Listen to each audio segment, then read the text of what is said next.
Hi students, this is Miss Zappia. In this video, I'm going to show you how to format your Google document into MLA format, which stands for Modern Language Association. The first thing you should do is go to Google Classroom.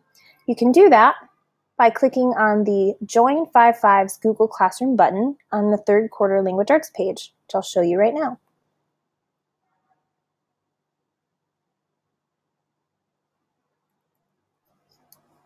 Now that we're on the Google Classroom page, you'll click on Miss Zappia's class and enter the classroom. I'm signed in right now as Susie's student face. So this is a student view. And you can see the folk literature assignment right here. I'm going to click on it and go to my assignment. Type folk story here, Susie's student face, and click on it.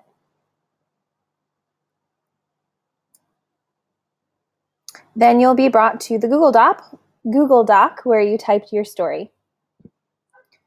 Currently, I just have my story written like this. There's not really a heading. My name isn't on it yet, but I do have the whole story typed, and my rubric is still attached at the end for the teacher, me, to grade later. So to change the format of this, I'm going to go to the top of the document and click Enter, and then go back to the top. And I'm going to change my font to size 12. I'm going to change the ink to black ink, and I'm going to write my first and last name. Susie, student face. I'll click Enter to go to the next line and write the teacher's name, Miss Zappia.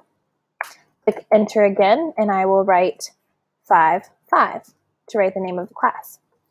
The next line will be today's date. So today's date is the 9th, 3-9-16, and I'll click, okay, so I have everything that I need on my heading right here, but I do want to make it double spaced. So I'm going to click on line spacing and click on double. Okay, now I need to take my title. The title of the story is The Star Dress. Oh, by the way, this is the example story from the Folk Literature from Around the World website that was written by one of my students a few years ago. So I'll change the title to size 12 as well, because that's what MLA format wants us to do. And then I'll highlight the entire story by clicking Control A. Okay, I'm going to make that whole thing double spaced. And the last thing that I need to do is to add my last name and page numbers to every page. To do that, I'll click Insert.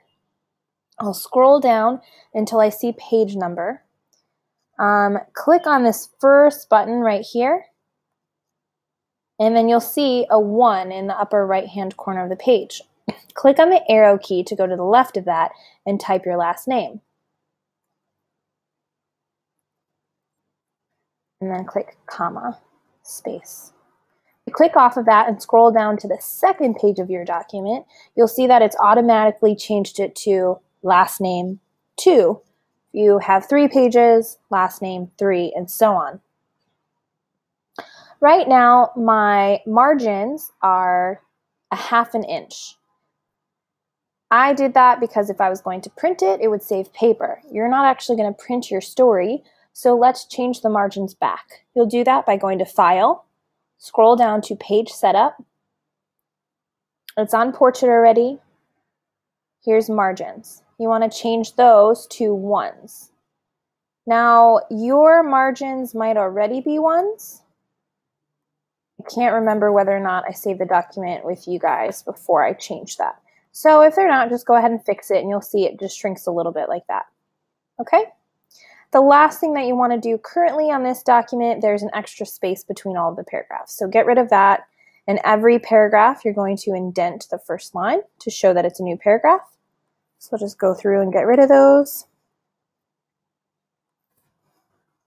And you'll notice that when I have alternate characters speaking here with the dialogue, you're starting a new paragraph to add clarity. That's a common mistake in these that I've seen with 5th grade and 6th grade.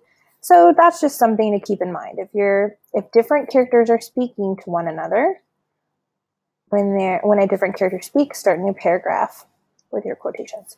All right, well, you guys don't need to see me change all of these margins and tabs.